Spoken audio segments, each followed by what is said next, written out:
If you're looking for a phone with an incredible camera setup, top-of-the-line performance, and an amazing battery life, then look no further, because the iPhone 11 is the phone to buy in 2021 if you're looking for a solid, reliable handset that will last you for years to come. I've used the iPhone 11 as my daily driver since October 2019, and in 2021, it still does not fail to impress greatly. In this review, I'm going to be covering the design, features, camera, performance, battery life, and price of the iPhone 11 from a 2021 perspective.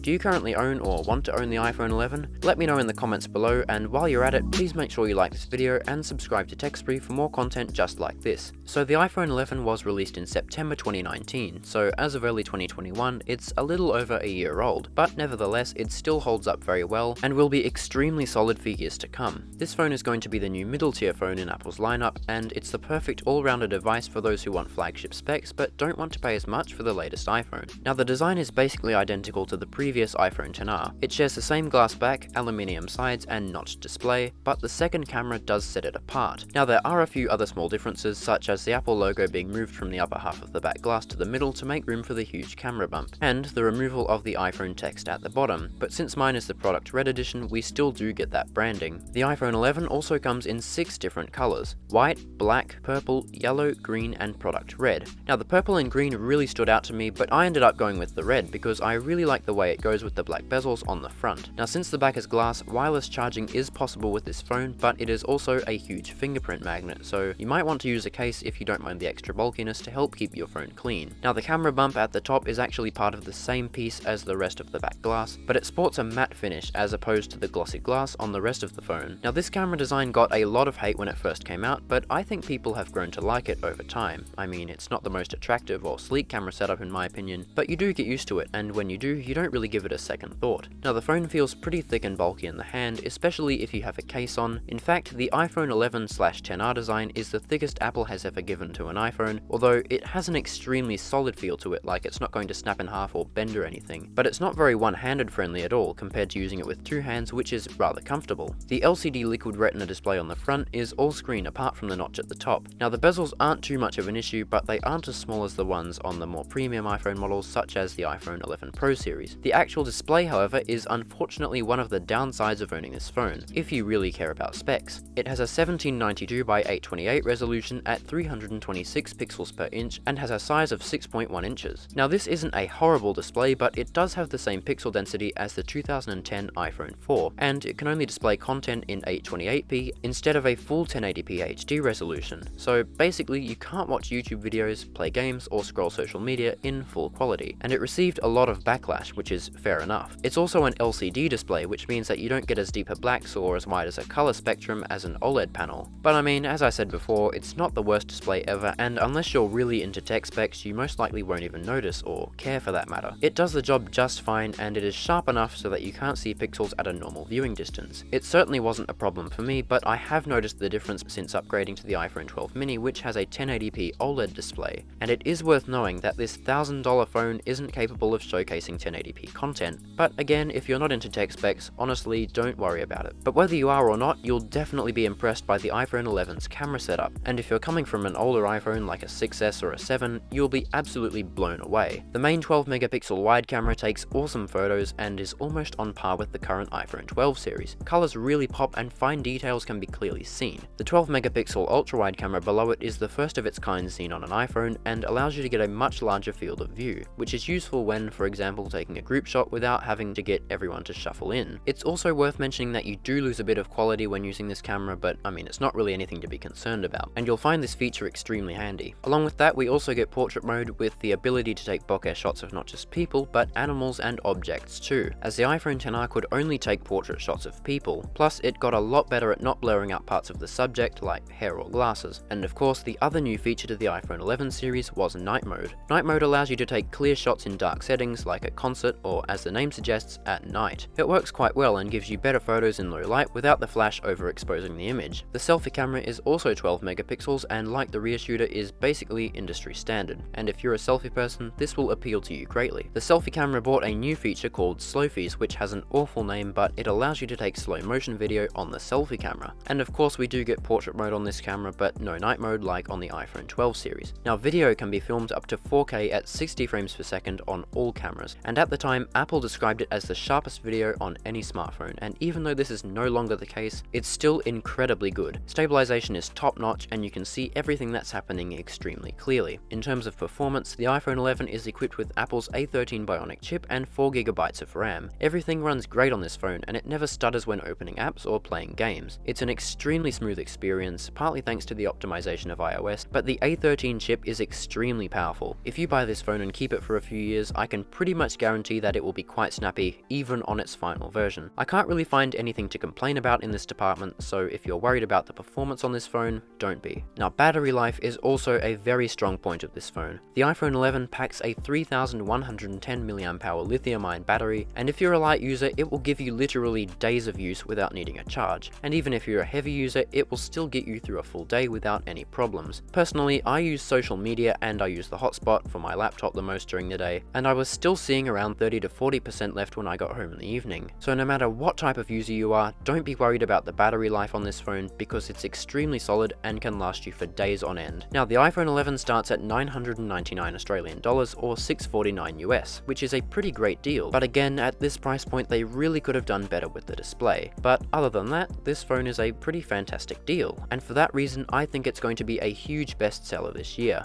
So in conclusion, if you're looking to upgrade from an older iPhone, or you just want a solid, reliable handset that will last for years to come without paying the full price, then this phone is most definitely for you. You're getting an incredible camera setup, blazing fast performance, and a solid battery life, but again, the only complaint I guess is the downgraded display, but if you can look past that, this phone is an excellent deal, and you'll be thoroughly satisfied if you choose to purchase it. And so that brings my 2021 iPhone 11 review to an end. If you enjoyed this review, please be sure to like this video and subscribe to TechSpree for more content just like this. Thanks a million for watching, and I'll see you next time.